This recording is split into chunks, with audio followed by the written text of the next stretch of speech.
Good afternoon. I'm Mary Beth Herbst Flagstad from Forest County Potawatomi Community, and it is my pleasure to introduce this afternoon's topic. After lunch, everybody gets a little bit sleepy, so it's always good to have a topic in my mind that provokes a lot of questions and can be readily used in your practice on a daily basis, or else hopefully can be used in your practice on a daily basis. As a result, our current topic is a deep dive discussion about HIPAA, including breaches and BAAs. And with us today we have Craig Olafson, who I just met today, but seems very, very interesting and knowledgeable on the topic. He is currently a member of the Wausau law firm Daubert Law Firm, and received his undergraduate degree from University of Wisconsin-Madison in accounting, and went to Marquette University Law School. And he has served in various positions before getting to Daubert Law Firm. The next person I'd like to introduce is a very good friend of mine, and somebody that I have to say inspires me with her current work, is the new owner of the Center for Health Law and Equity, LLC. She served in various positions before deciding to hang out a shingle, and you can read her bio, which is full of experience and serves on numerous boards, and too much for me to mention, quite frankly. So without further ado, Barbara, Craig, I'll leave it to you guys. Thank you, Mary Beth, for that wonderful introduction. Yes, my name's Barbara Zabawa, and I'll be leading things off. There's our agenda. Craig and I will be trading places up here. I realized when I sat down I couldn't see this half of the room, so we're going to stand so that everyone can see us. I will be talking first off about the Omnibus Rule very, very briefly. But before I get started with that, for our benefit, could you show, by a show of hands, how many of you feel like you're very familiar with HIPAA? How many feel you're not so familiar with HIPAA? Don't be shy. Pat in the back. Okay, so we're going to do a little bit of intro on the Omnibus Rule, but I said very brief because a lot of you are already familiar with HIPAA, so I don't want to bore you. And then we're going to dive into the two areas that I think are really kept me most busy as the HIPAA privacy officer in my previous role. Before I started my own law firm, I was the HIPAA privacy officer at WPS Health Insurance. That was just 2 weeks ago when I left that job. So those two areas, the breaches and the business associate agreements, very, very busy work right now. Breaches because there's a lot of activity in the breach world. In fact, I just read an article, and I wanted to share some of those statistics with you just to get our appetite whet, that since 2011, there have been 944 major breaches, those affecting 500 or more people at a time, that have affected in total 30.1 million people since 2011. And then there have been 21,194 reports of smaller breaches, those that affect less than 500 people at a time, since that time, affecting 165,000 people. And interestingly, of those 30.1 million people who've been affected by a major breach, 17.4 million of those were affected by theft, followed by data loss affecting 7.2 million people, hacking affecting 3.6 million people, and unauthorized access affecting 1.9 million people. So theft is the major, seems to be the major reason for a data breach. And about 43% of all major data breaches have been healthcare data. So when you look at financial data breaches and like the Target data breach and then healthcare related data breaches, healthcare has made up 43% of major data breaches in 2013. And about 25% of people who have received data breach notices, so that's one of the things we'll talk about, what you need to do if you have experienced a data breach. about 25% of the people who receive those notices actually are victims of identity theft, which is what we really care about when it comes to data breaches. So with that background, I'm going to just cover the Omnibus Rule, which is what brought us to the having this breach rule. The final Omnibus Rule is finally published in January 25th of 2013, and it implements a lot of the HITECH Act requirements, which was, of course, enacted in 2009. Those requirements briefly are breach notification, the Genetic Information Act, GINA. Business associates are now directly liable, and there's business associate agreement modifications, which we'll be talking about. The Omnibus Rule strengthened limitations on using PHI, protected health information, in marketing, fundraising, and sales. And then there was also a provision that allows electronic copies of health information. Some other amendments that the Omnibus Rule made to HIPAA include the modification to and redistribution of notices of privacy practices. Hopefully all that was done last year, by last September. It facilitates research and disclosure of child immunization proof to schools, enables access to decedent information, and enhances the enforcement of HIPAA rules. So as I just mentioned, most of those provisions, all of them save one, went into effect last September, so almost a year ago. The only one that we're still in the window of getting ready to be in full compliance is the Business Associate Agreement amendments that need to be done by September 22nd next month. So almost just a month away. And so some of you might be in the midst of trying to update your business associate agreements, or you're getting a lot of them to sign as law firms. So those should all be in place by September 22nd. With that, I told you it would be brief. And please, don't be shy because of the cameras. If you have questions as we go along, Craig, are you okay with that? Sure, absolutely. Please ask. I'm sure once we get into some of the examples, you may have your own insights, so don't be shy. Ask. Feel free to interrupt. I'm going to turn it over now to Craig.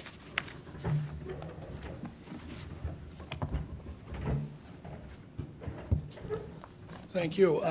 Before I start, there was an article in the Wall Street Journal this spring talking about the black market and how they got this information. I'm not sure, but they claimed in the black market value of a healthcare file stolen is worth $60 a file, whereas an ordinary credit card file is only worth $20 a file on the black market. And the speculation is because of the Medicare, Medicaid fraud and all those possibilities, the healthcare files are actually worth more. So maybe more of a target for abuse and theft, et cetera. So the question is, when does a security incident rise to the level of being a breach and kick in all of the new rules relating to a breach? Security incident, of course, is anything that's an attempted or successful use, disclosure, et cetera, of information or an interference with the information system. So the breach, just so we're all starting from the same point, the definition of a breach is an impermissible use or disclosure of unsecured PHI, and that'll be assumed to be a breach unless the covered entity or business associate, as the case may be, demonstrates a low probability that the PHI has been compromised or an exception applies. So the covered entity or business associate have the burden of proof, and they always have, but this standard has changed. It's from it used to be a no harm type. Now you have to actually show there's a low probability or an exception. And what the exceptions, let me get to the exceptions in a minute. There's a modified risk assessment now. The regs provide for a specific requirements for your risk assessment. Get to those in a second as well. Unsecured PHI. And the definition of this is simply PHI that's not rendered unusable, unreadable, or indecipherable to an unauthorized person through the use of technology or methodology specified by the Secretary, which is basically NIST standards. So the exceptions now, here let me give you several of these statutory exceptions. An unauthorized acquisition use by a workforce member or an authorized person in good faith and not improperly used or disclosed thereafter. And I guess that's really a physician who opens the wrong file. It wasn't his patient. Also, there's an inadvertent disclosure to an authorized workforce member, which is not improperly used thereafter. That's really the companion of the first. And I guess that's when you just, a physician sends PHI to the wrong provider inadvertently. And there's a third exception, a disclosure to an unauthorized person who would not be able to retain the information.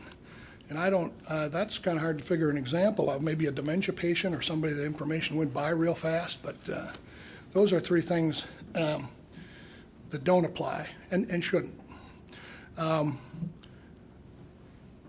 Discovery of the breach. Really, it's considered discovered when it's known to, becomes known or should have been known by the use of or exercise of reasonable diligence. So you can't put your head under the rug and pretend. When you knew or should have known about it, it's considered discovered. And that triggers your time frames and your notice requirements. Now remember, you don't have to have top management knowing about it. It's really anyone in your organization knows, then the whole organization is considered knowing. So this emphasizes the importance of training and your policies and procedures and updating your people to make sure they understand the consequences of a breach. Basic time limitations are 60 days is the outside limit, but there can be no unreasonable delay. 60 days is really an outside limit. Right now, if you think you've got a breach, you're required to conduct a risk assessment. And the regs provide for at least 4 factors that you should consider in any kind of a risk assessment in determining your low probability of compromise. First is the nature and extent of the PHI. Next is the unauthorized person who used or to whom it was disclosed, whether the PHI was actually viewed or acquired, and the extent to which the risk may have been mitigated. First factor, nature and extent of the PHI. You've got to determine what the breach involves. Could be social security numbers, clinical data, mental health, all sorts of things. Obviously, any PHI, and you have to consider exactly what happened and what was involved. The second is who received or had access to the PHI, and is this an authorized person or just completely unauthorized stranger, or is it a person who may have had received the information, already had an obligation to protect the privacy or security? Supposing it was the unauthorized person was a lawyer, well, they've already got a duty of confidentiality, so that'll be a factor. The third factor really is, was the PHI actually acquired or viewed? Sometimes, and we have an example here of an actual situation where a laptop was stolen and was later discovered through data processing analysis showed that the computer was never really accessed and the PHI was never really disclosed or accessed by anybody at all. So therefore, that's obviously a key consideration. And mitigation. Supposing there's an inadvertent disclosure to a friend of yours that sees some information, but they destroy it immediately, or and you get some credible assurances that there's been mitigation. So the whole process here, you go through, it really is determining the overall probability of compromise of the PHI. And really you're required to do this, and good best practices dictate that it be thorough, performed in good faith, and your conclusions are reasonable based upon the facts. And you need to be able to demonstrate a low probability that the PHI was not compromised. Or, and if so, you have to give the breach notifications. And another factor that's important is documentation. You really need to document the entire process and your conclusions. By the way, there is one exception. We don't have to do a risk assessment, is if you just go right to the breach notifications. You can skip that process if you just, I guess, admit that it was a breach and proceed to notify people appropriately. And the safe harbor, of course, is encryption to the NIST standards. As a practical matter, or best practices, I think more and more emphasis, or more and more things are, as a practical matter, required to be encrypted. And I think I think it's important to consider that, and anything possibly encrypted should be, to the extent you have that opportunity. Can I just interrupt? But isn't encryption an addressable standard in the security rule? Yes, it is. I think it is, but I'm beginning to wonder. I just wonder if it isn't. It's addressable, so you have to address it. You can't just ignore it. But I don't know. As a best practice, are we sure if you can encrypt it, if you have that opportunity, we should be encrypting more and more. That gives you a safe harbor and it gives you an out automatically. It's not a breach if it's encrypted to NIST standards. So.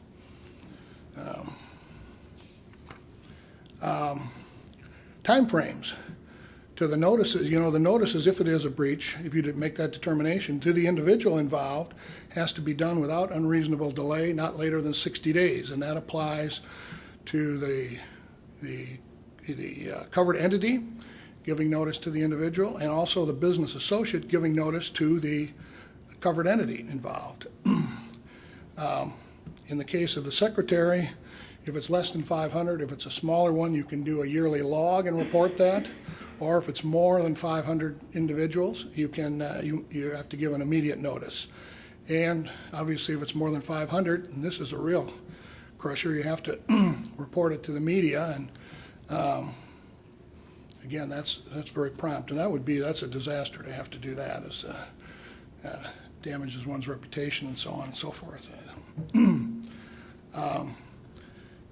If there is a media attention, you're very, very wise to advise your clients to have some kind of a media team ready, and someone who understands how to deal with the media and has some experience and respects their deadlines and works well with them.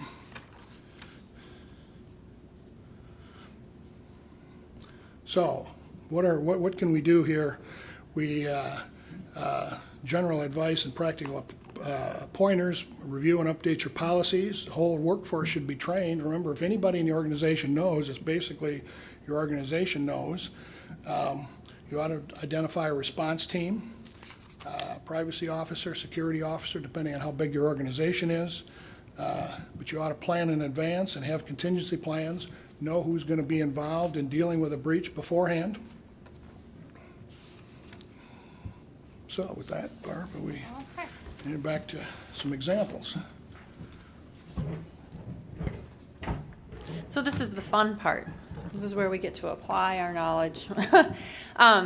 So as Craig pointed out, in the breach risk assessment, assuming you don't fall in one of those exceptions that are identified in the breach rule, and you're doing a risk assessment to determine if there's a low probability of compromise of the PHI, we'll work through each of these examples and see what you guys think. Given we have so many HIPAA people who are familiar with the rule, I'm sure these are going to be easy, maybe. But please feel free to volunteer and give me your thoughts on each of the examples. So the first one, these are actual examples. I didn't make them up. Coworker was celebrating birthdays. Coworkers brought in some cake, laid it on the person's desk, took a picture, uploaded it to Facebook or wherever, and right behind the screen, the coworker was her screen was open, and all kinds of PHI was on the screen. So is that a breach? Anyone? Is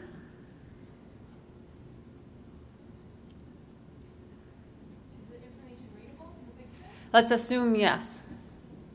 It's readable information. Oh, that's right. I'm sorry, I forgot. Questions need to go through the microphone for purposes of the webinar. Anyone? Thoughts? Craig, can I pick on you? Well, if it was, we're assuming it's visible and it's PHI, clearly, we're assuming it's PHI and it's Right. out to the media, that looks like a breach, doesn't it? I would, yes, sir. Why not? Why wouldn't it be, I guess, is Well, if it's just a list of names. I mean, it still could be protected, but it's just a list of names, no addresses, no Right. other identifying information. No, I think you need to know the context of what was actually displayed. Correct. That's an excellent point. So that's one of the, as Craig pointed out, that's one of the factors. I think that's the first factor that you would listed as the types of PHI that are identified. So if we're just dealing with names and there's no identification of, like, on the screen, the healthcare provider or the healthcare insurer or whatever covered entity was partaking in the photo, perhaps there would be a low risk, perhaps. So this is a good illustration of going through each of the factors. Now, assuming it was names, addresses, maybe some social security numbers, some diagnosis codes, how would you feel about that?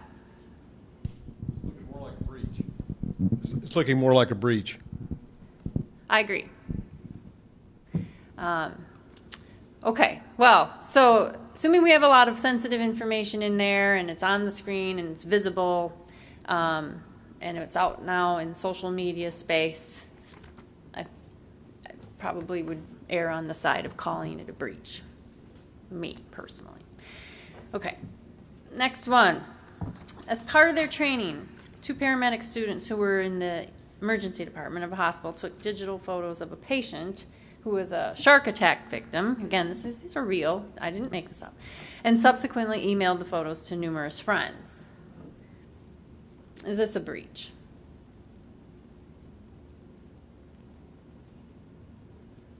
Anyone?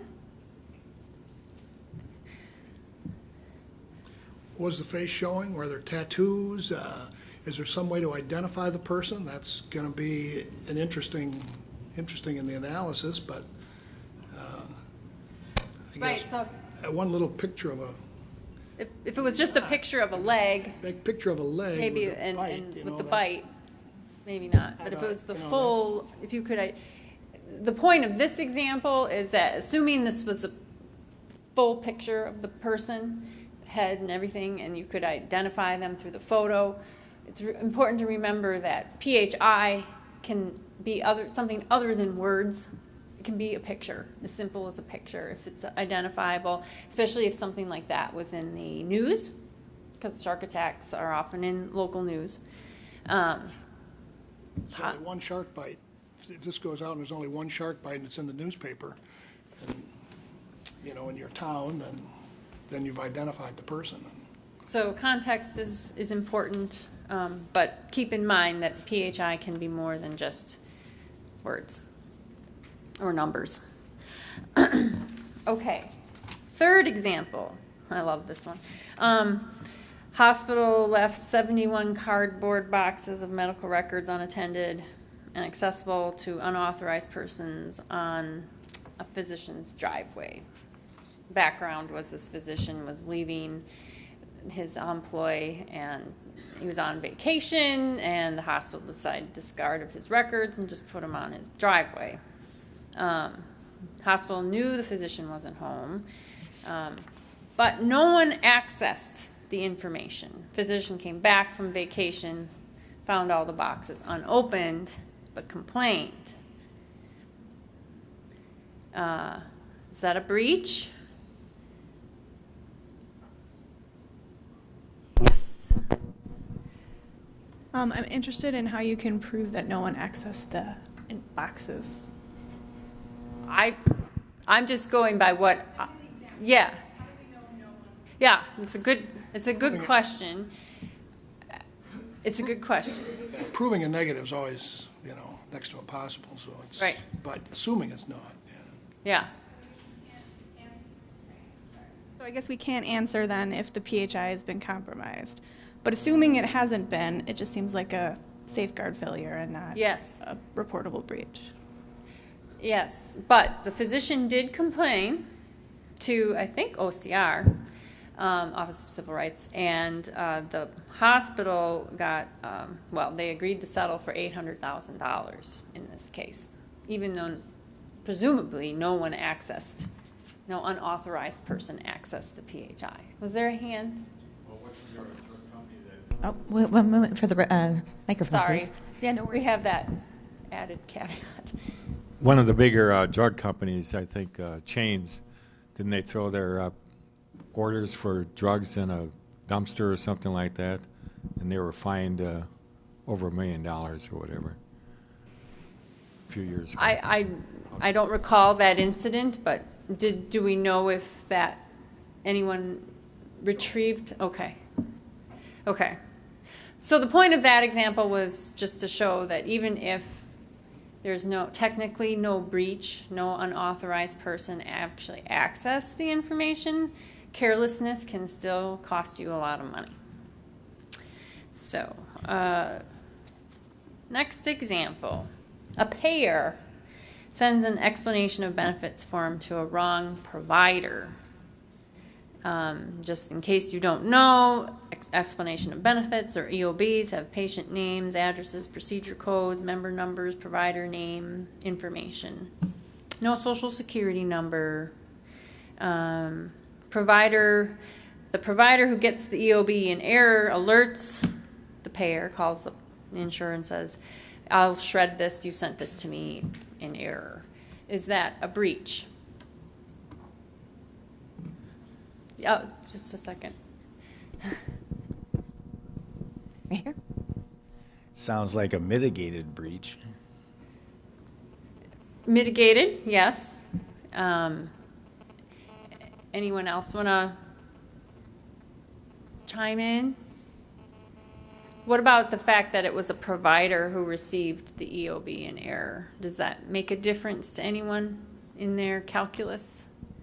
Because remember, another factor is to consider the recipient of the EOB. In fact, an exception is if an unauthorized person receives it and is not really able to retain it. Yes. Oh, sorry. Here we go. Another provider, excuse me, would have a confidentiality obligation under law. Mm-hmm. Yes, that would definitely, Impact. if I were a privacy officer, weigh in favor of deeming it low probability of compromise. Ralph. This example is an unauthorized disclosure, and it is in the terminology this may be semantics, but it's definitely an unauthorized disclosure. Whether it's a reportable breach, you have to go through the factors, and one of them is who received it. Right. On the 71 charts left on a driveway, that may not have been a reportable breach. It might not have even been a breach, but it is a violation of the provider's obligation to have security measures in place. So leaving charts out in no man's land, you could still have a problem with OCR and the government because you're not taking adequate steps to protect the security of protected health information. Excellent point. Yes. Weaving in the security rule, which the breach rule is part of the privacy. I think it's part of the privacy, or maybe it stands on its own. But definitely important to remember the security obligations that covered entities have. Which is safeguarding PHI, both in paper form and electronic form. So thanks, Ralph, for pointing that out. Okay. Next one is similar facts, except this time the EOB goes to another patient in error. What do people think? the fact that a patient receives it as opposed to a provider make a difference in your mind, whether to call it a breach? I see some nodding. Anyone? Right there.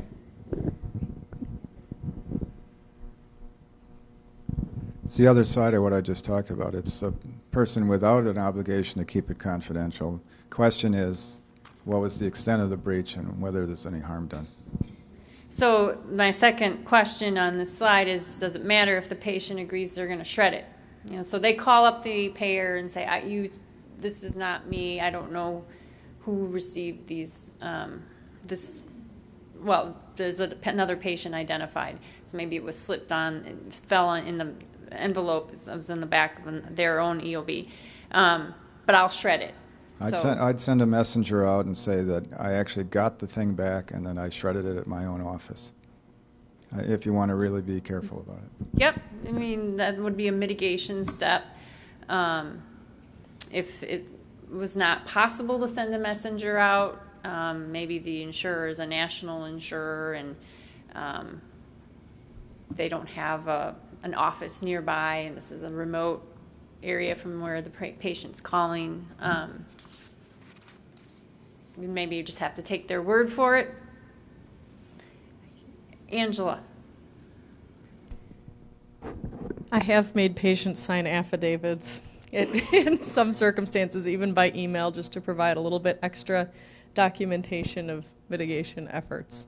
Although I think this matters a bit less now under the changed analysis than it did under the risk of harm analysis, in my opinion.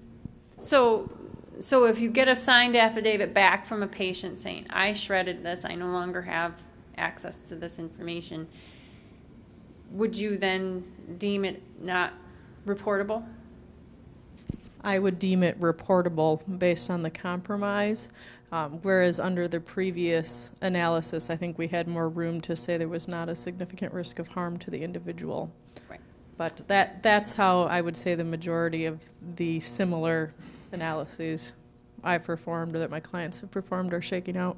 So you still would require the affidavit even though it was a reportable event? I do find that the mitigation effort in trying to protect patients is still worth it in some circumstances, particularly depending on what information and parties are involved. That you're talking about compliance with a reg, but you're also talking about doing the right thing for your patients and trying to mitigate the risk to the patient of the sharing of impermissible, I guess unauthorized use of that information. So in some circumstances, I think it's still worth documenting mitigation efforts. It may make the patient take it more seriously as well. So yeah, there could be an added benefit of maybe more patient satisfaction that you've addressed it, if you can have that evidence of an affidavit in some circumstances. So I would agree that this was a breach, that it was a reportable event, that there was a risk of compromise of PHI because of the patient, as was pointed out here in the front. The patient, unlike the provider in the previous example, doesn't have the same confidentiality obligations that the provider had. Okay, so I'm going to switch back to Craig, who's going to talk about business associates.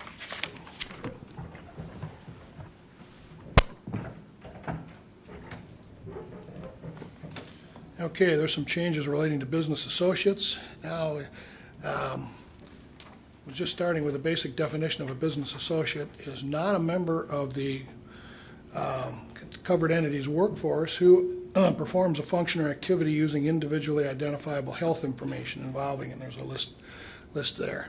The first issue is whether the person involved or the person involved is not a member of your workforce. The workforce are employees, volunteers, and interns, or anyone under the control of the covered entity as to their job performance. And I think this is very much like the independent contractor versus employee inquiry. And they're not a business associate if they can be classified as a member of your workforce. So you're looking for a situation where the individual is not controlled, but also uses individually identifiable health information.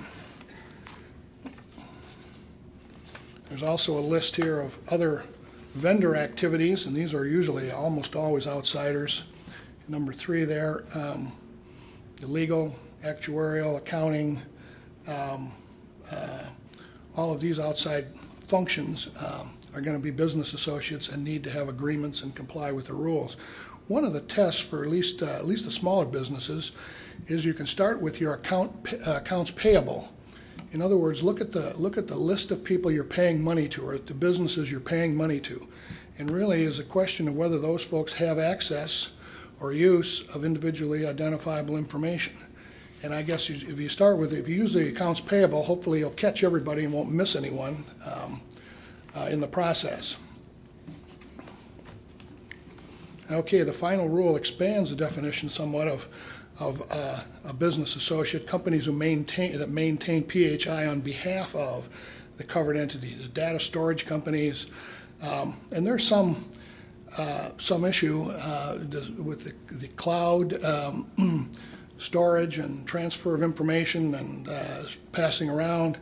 Data storage companies, if they maintain it, even if they can and might have access to it or view the PHI, they're going to be a business associate.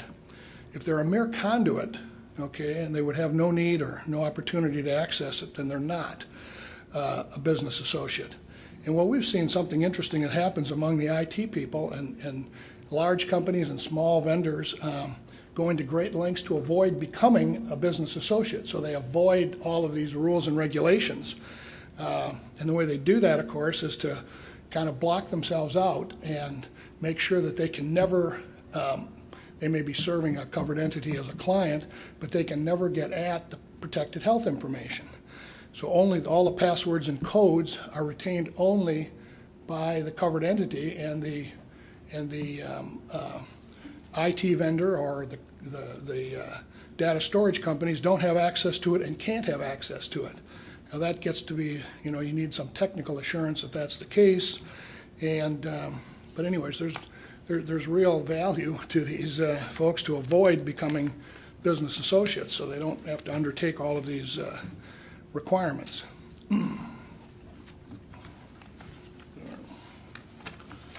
Okay. Subcontracts. Final rule for business associates also expands down the line to subcontractors. A subcontractor is someone who receives, creates, maintains, transmits PHI on behalf of a business entity. So covered entity may hire a business associate or engage their services, and they in turn have subcontractors, and those subcontractors are also equally subject to the same set of rules and need to have a contract with the business associate and comply with the rules all the way down the line. And this is a major change in the with the final rule. So now the business associates are directly liable to comply with the privacy security rule. Previously, they were not directly subject to the HIPAA privacy and security requirements. They were only indirect, but now it's a direct obligation, direct exposure. High-tech requires a business associate to comply with the same administrative, physical, technical safeguard provisions. And they have, of course, the increased responsibility to protect PHI and disclose instances where PHI has been accessed or shared. Direct liability. Final rule also makes the business associates directly liable for use and disclosure in violation of their agreements, which are specified in the regulation, or the privacy rule, failure to disclose to the PHI to the secretary involving an investigation, or failure to disclose to comply with the individual patient's request for electronic copy of the rules. And also, business associates have to comply with the minimum necessary standards. Craig, can I just interrupt? That last one, I just think it's important to emphasize. I was surprised how many people, business associates, just forget about the minimum necessary, or covered entities, frankly, in the minimum necessary rule. I found myself butting up against that requirement quite a bit. So it's just important to remember, and don't be surprised if you are finding yourself reminding people of that requirement. Yeah, it is important because they're not used to dealing with, most business associates, law firms or accounting firms aren't used to dealing with that concept, and therefore they need to be introduced to it and comply with it.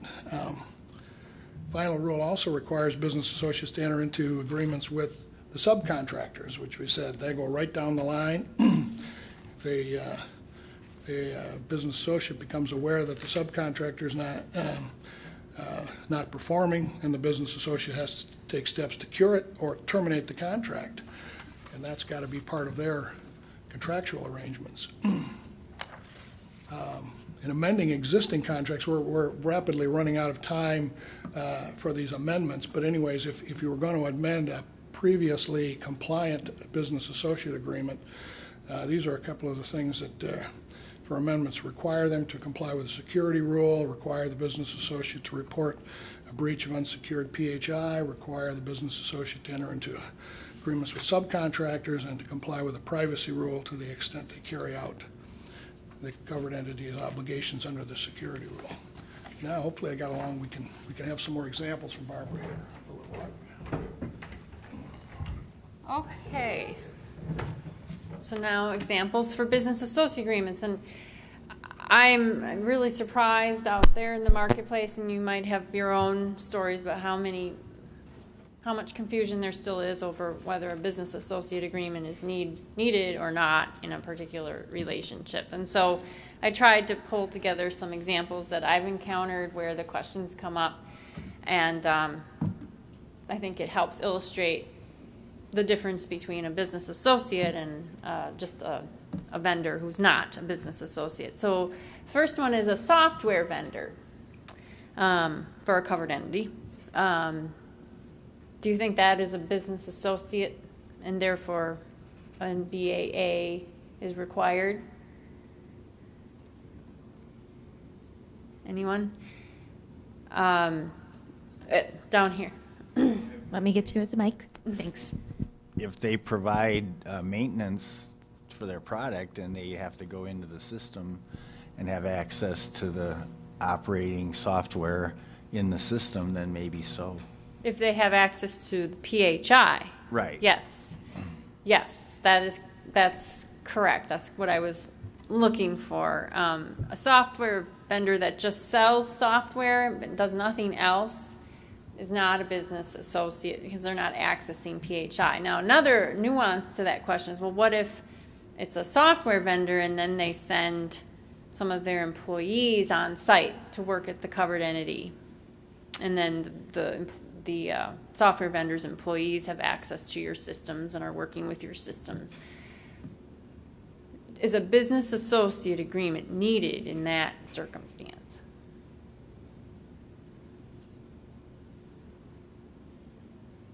Anyone? Well, the answer is no. If you as the covered entity are treating those, basically those contractors as your own employees, and those contractors go through your own HIPAA training like the rest of your employees do, you do not need a business associate agreement with that software vendor company. So, any questions about that? The next example, which I got a lot of, is can we disclose to the health plan sponsor PHI? Well, I mean, do we need a business associate agreement if we're disclosing PHI to a health plan sponsor? So it's a self-funded plan, and they want the PHI, so the TPA maybe is giving the PHI to the plan. As a business associate agreement needed in that circumstance? No. As long as the plan sponsor has amended its plan documents to include all the information that is outlined in the rule dealing with plan sponsors. It's in 164.504F to be exact of 45 CFR. you can make those disclosures and no BAA is required. Okay.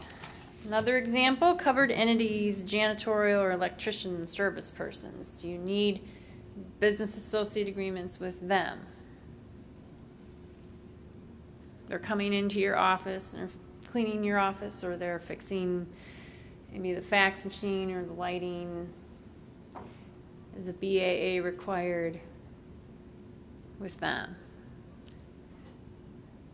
Right here.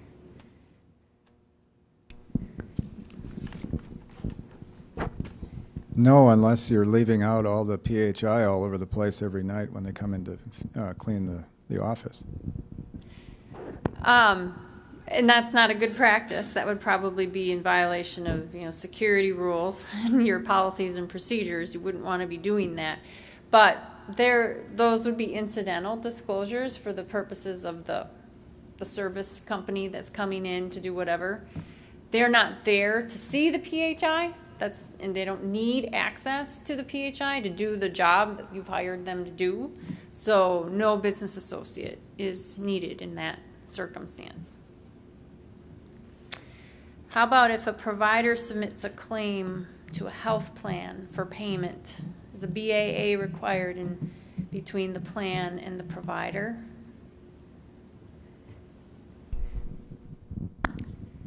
No, because I think they'd both be covered under the TPO.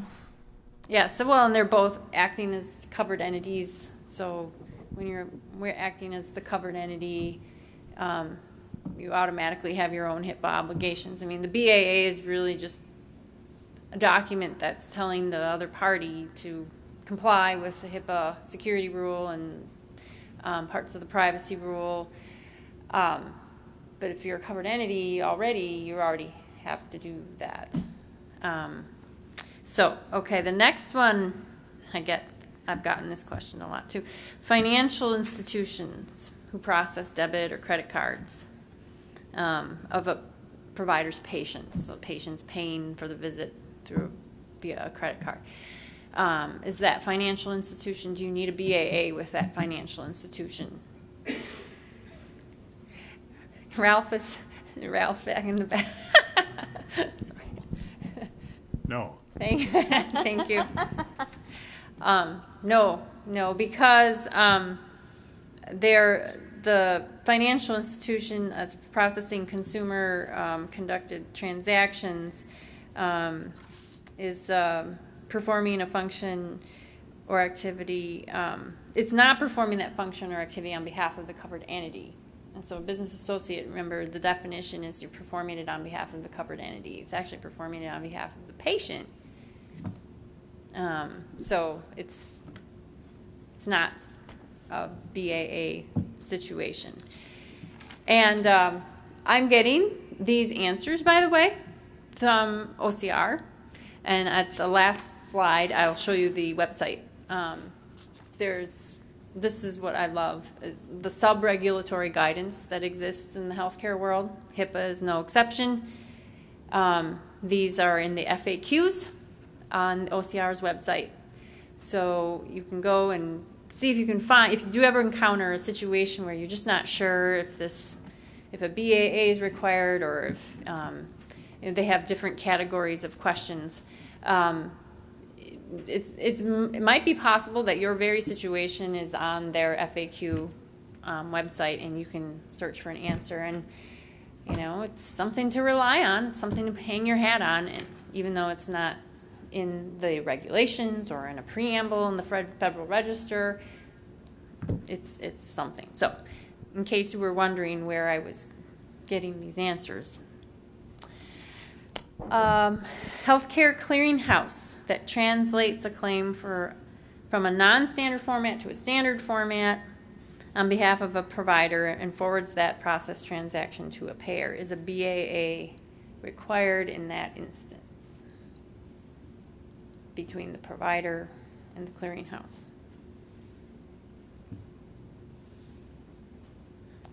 Answer is yes. Same source of information that I just told you, and I'm checking the time, so I'm going to just quickly go through the last two.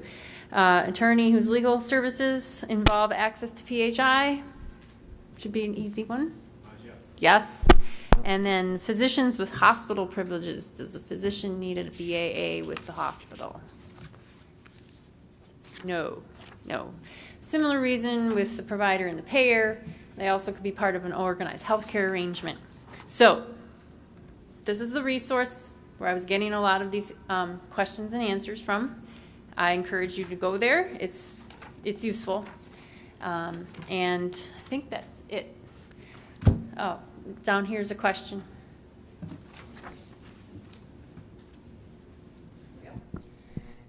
I came to this session because I am a plaintiff's lawyer who often sues employers, not so much healthcare providers per se, but other entities that have confidential medical information. And more frequently now I run into objections. Well, we have to redact, you make a document request and it includes personnel files or it includes other files that may have medical information in them. And I get back, well, we have to redact it before we can provide it to you. And sometimes the information is critical to the lawsuit.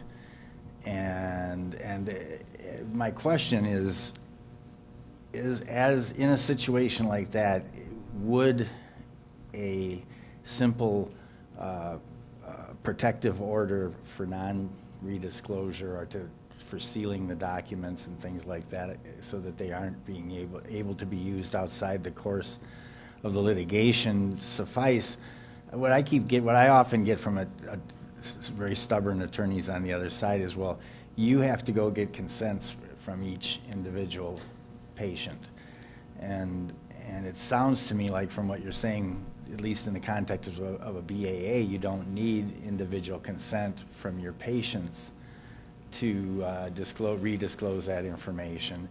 And it would seem to me that, and we were talking about, it's not a breach if you disclose information to an entity that also has a confidentiality obligation. So my question is, would I be able to assert that they don't have to worry about a HIPAA breach if we have a protective order that guarantees the confidentiality of the information that is transmitted to me?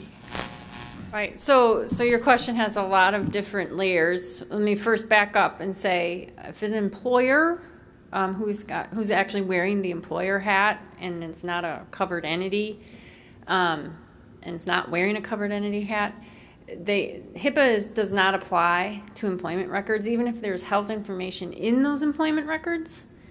Other laws might apply and may protect some confidentiality, though in your particular circumstance, I'm not sure which. So just be aware, and that's another thing I've run up against a lot in my years of practice is the confusion of when HIPAA applies and when it doesn't. I've had car dealers think HIPAA applies to them, and it doesn't. So keep that in mind. And then the protective order, to the extent that somehow you're being asked to get the medical records from a covered entity, like a provider, then a protective order might be warranted, depending on the circumstances, depending on which patient is at issue. But I just wanted to say, make sure before you even go down the road of protective order, you evaluate the world that you're actually in. Are you in the HIPAA world? Or are you not in the HIPAA world? Okay. Craig, did you want to add anything to that? A business associate, you were talking about having a business associate agreement or something. You have to perform a function on behalf of the covered entity to be a business associate. So you're outside of, I think you're really outside of all this. I understand, but what I'm saying is, we talked about what constitutes a breach. We had those questions. Is this a breach? Is that not a breach? And somebody over here, I think it was Dennis, said, well, if it's a disclosure to another provider that has a confidentiality obligation, then it may not be a breach. So What I'm trying to say is, if it's a disclosure to me as an adversarial attorney on behalf of a party that's suing the entity, would a confidentiality, would some kind of an agreement, protective order, stipulated protective order that guarantees that I have to maintain the confidentiality of the data suffice to Well, keep you're it on from the being wrong a side of the breach? case, though, aren't you? I mean, you're opposite party here. I Right. mean, you don't have any confidentiality obligation. Well, if I sign a protective order, I do it Oh, if the sure, judge, yeah, I that's mean, what I'm yeah, saying. yeah. So what I'm always offering to do that, and from some attorneys on the other side, I get a statement that, well, that's not good enough, you have to get signed consents from each of the patients. And I guess I don't know where that's coming from, but that sounds to be exciting. If you don't need to do it for a BAA, and if you don't need to do it, basically, is it a breach if I have a court-ordered obligation not to redisclose? Do I, keep it confidential? Can I argue back to them, you don't have to worry about a breach of HIPAA, just sign the protective order? It seems doubtful to me that your answer really is in this stuff. It is. I mean, ours kind of, at least in a lawsuit environment, we're all on the same side. We're all, whereas you're now an adverse party, that changes everything. So I just, for what it's worth. So HIPAA doesn't apply? Well. It really depends